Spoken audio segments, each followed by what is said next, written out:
तो मेरा नाम है अभय सोलंकी। मैं पेशे से एक चिकित्सक हूँ, डॉक्टर हूँ। जो मेरा जुनून है वो है कविता लिखना और कविता सुनाना। मैं कविता पेड़ पौधे पत्तियों इन सब में नहीं लिखता, क्योंकि मुझे लगता है कि जो चीज़ हो रही हैं, जो ज़िंदगी में घट रही हैं, मैं उनमें उन पे कविता लिखता हूँ। मेरा एक सोचने का ढंग है। मैं इस दुनिया को एक चिकित्सक की नज़र से देखता हूँ और मैं बहुत सारी कविता उसी तरीके से लिखता हूँ। हम लोग जब MBBS कर रहे होते हैं डॉक्टरी, तो हम एक जगह जाते हैं जिसको कहा जाता है लेबर रूम, प्रसव वेदना कक्ष हिंदी में। तो वहाँ पे गया मैं, 3 दिन मैंने वहाँ पे काम किया। ये रियलाइज़ किया वहाँ पे रहकर कि एक माँ का अपने बच्चे को, शिशु को इस दुनिया में लाना, जो पीड़ा वो सहन करती है, जो दर्द वो सहन करती है, वो पागलपन सबसे बड़ा पागलपन होता है। तो मैंने उस पर एक कविता लिखी। वो संजीदा कविता है, उम्मीद करता हूँ उसी संजीदगी से आप सुन पाएंगे। थोड़ा सा वो पागलपन है, थोड़ी सी संवेदना, और जुनून उसने पर्याय किया, वही है प्रसव वेदना। प्रसव वेदना मतलब लेबर पेन।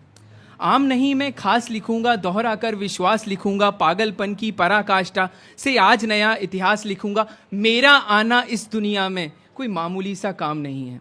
मेरा क्या, आप सबका आना इस दुनिया में कोई मामूली सा काम नहीं है। मेरे अस्तित्व की मौजूदगी को, मेरे अस्तित्व की उपस्थिति को, मेरे अस्तित्व की हाजिरी को माँ का अनूठा प्रयास लिखूंगा।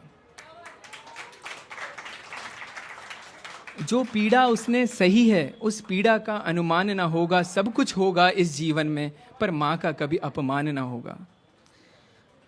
अर्थ नहीं है, व्यर्थ सभी है, किसी और में ये सामर्थ्य नहीं है। जितने यहाँ पे मेरे दोस्त बैठे हैं, पुरुष बैठे हुए हैं, आप लोगों को भी ये मानना चाहिए कि हमारे अंदर वो सामर्थ्य नहीं है कि हम उतना दर्द सहन कर सकें।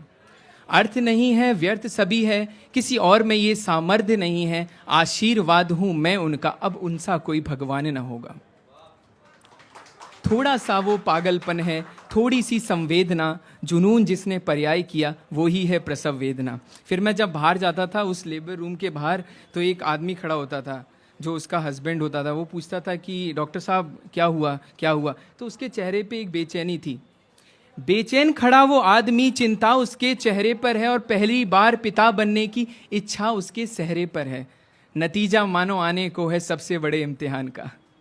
कैसे एग्ज़ाम का रिज़ल्ट आने वाला होता है, तो हम लोगों को मतलब एक दिन पहले से लगता है कि यार क्या होगा। तो वैसे ही वो हस्बैंड बाहर खड़ा हुआ है और वो बेचैन है कि क्या होगा। तो नतीजा मानो आने को है सबसे बड़े इम्तिहान का। कोरी रातें भोर भई हैं, पागल संतरी पहरे पर है। इंतज़ार में बैठा है वो, इंतज़ार में बैठा है वो, आने को नहीं मेहमान के, और परिपक्व मुसाफिर आने को है पैदल बिना विमान के। उसका आना दुनिया में खुशियों को देता है परिभाषा। वो खुशियों की परिभाषा है, उन्मुक्त है वो मुस्कान। उस बच्चे को देख के सारे खुश हो जाते हैं।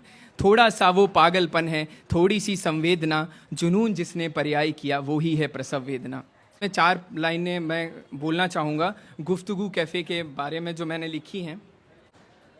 मैंने कहा उसको कि आ जाओ आज सुनने के लिए, मेरे सारे दोस्त आए हुए हैं, तुम भी आ जाओ सुनने के लिए। तो उसने बोला कि मैं नहीं आ पाऊँगी, थोड़ी बिजी हूँ। तो मैंने लिखा उसे, मतलब एक न्योता सा लिखा कि रूठा हूँ मैं तुमसे, तुम्हें आने की ज़रूरत पड़ेगी। झूठा ही सही, मगर एक अच्छे बहाने की ज़रूरत पड़ेगी। रूठा हूँ मैं तुझसे, तुझे आने की ज़रूरत पड़ेगी, और झूठा ही सही, मगर एक बहाने की ज़रूरत पड़ेगी। अगर सुनना है तुझे मुझे इतवार की शाम को, सुनना है मुझे तुझे अगर इतवार की शाम को, तो गुफ्तगू कैफ़े में तुझे आने की ज़रूरत पड़ेगी।